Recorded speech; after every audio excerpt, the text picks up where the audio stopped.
दिल ने फिर याद किया। इस सेगमेंट में हम आज बात करेंगे के.एन. सिंह साहब की। गुजरे जमाने में एक मशहूर खलनायक हुआ करते थे याकूब साहब। 40 के दशक में जब याकूब के सामने खलनायक के रूप में के.एन. सिंह ने एंट्री ली तो याकूब ने उनका काम देखकर कहा, यार तुम तो बादशाह हो, इसलिए अब मैं कैरेक्टर रोल्स ही करूंगा।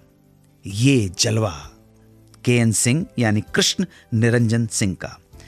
बरसात, आवारा, चलती का नाम गाड़ी, हावड़ा ब्रिज, पगला कहीं का, बढ़ती का नाम दाढ़ी और हाथी मेरे साथी इत्यादि फिल्मों में नेगेटिव कैरेक्टर करने वाले के.एन. सिंह की आंखें बड़ी बड़ी भौं याद कीजिए, आज भी जनता के दिलो दिमाग में जिंदा है। पर्दे पर के.एन. सिंह एक सोफिस्टिकेटेड सूटेड बूटेड बंदे नजर आते थे जो किसी शातिर खिलाड़ी की तरह आहिस्ता आहिस्ता धीरे से अपनी चालें चला करते थे। सूट बूट, हैट, टाई और होंठों पर सिगार या पाइप उनकी पर्सनालिटी को और भी मिस्टीरियस बना देता था। के.एन. सिंह साहब का जन्म 1 सितंबर 1908 को देहरादून में हुआ था। उनके पिता बहुत सक्सेसफुल क्रिमिनल लॉयर थे। इस वजह से ये लगभग डिसाइडेड था कि के.एन. सिंह भी पिता की तरह एक वकील बनेंगे।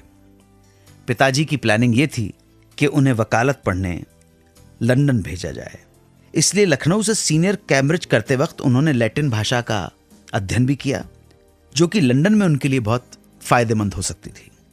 लेकिन मेरे मन कछु और है, विधना के कछु और, शायद भाग्य को कुछ और ही मंजूर था। हुआ ये कि एक बार के.एन. सिंह के पिता ने एक मर्डर का केस लड़ा। ये डेफिनेटली कल्प्रिट मर्डरर था। पुत्र के.एन. सिंह को मालूम था, लेकिन पिता बहुत अच्छे क्रिमिनल लॉयर थे। उन्होंने मर्डरर को, कातिल को साफ बचा लिया। ये बात पुत्र के.एन. सिंह को चुभ गई। नाइंसाफी थी, अत्याचार था, और इतनी चुभ गई कि उन्होंने वकालत के पेशे को छोड़ने का फैसला कर लिया।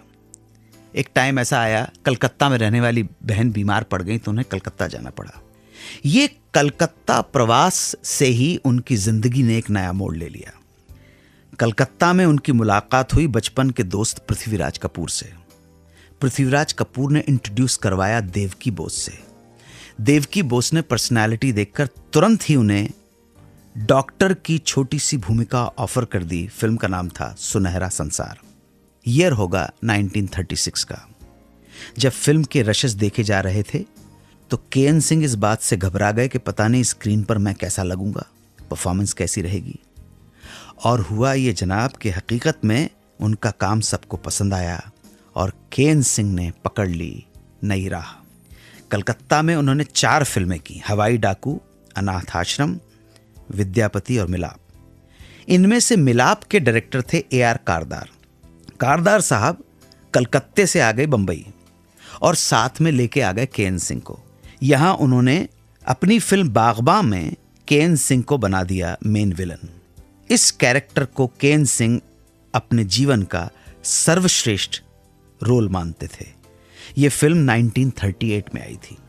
50 के दशक के मध्य एंट्री हुई प्राण साहब की, और प्राण साहब की एंट्री के साथ ही विलन की परिभाषा बदल गई और इस प्राण नाम की आंधी में कई बड़े बड़े दरख्त उखड़ गए। के.एन. सिंह का करियर भी इन्हीं में से एक था, मगर के.एन. सिंह साहब ने इस कंपटीशन को हेल्दी कंपटीशन माना और बाद में उन्हें जो भी छोटे छोटे बड़े किरदार मिले उन्हें खुशी से किया। 31 जनवरी 2000 को मुंबई में उन्होंने अपनी आखिरी सांस ली और छोड़ गए ढेर सारी यादें, फिल्में। कैसे बीता गुरदत्त का आखिरी दिन, ये कहानी बस थोड़ी ही देर में एक छोटे से वक्फे के बाद। सुनते रहिए रेडियो का number 1 show Suhana Safar with Anu Kapoor, सिर्फ 92.7 बिग FM पर।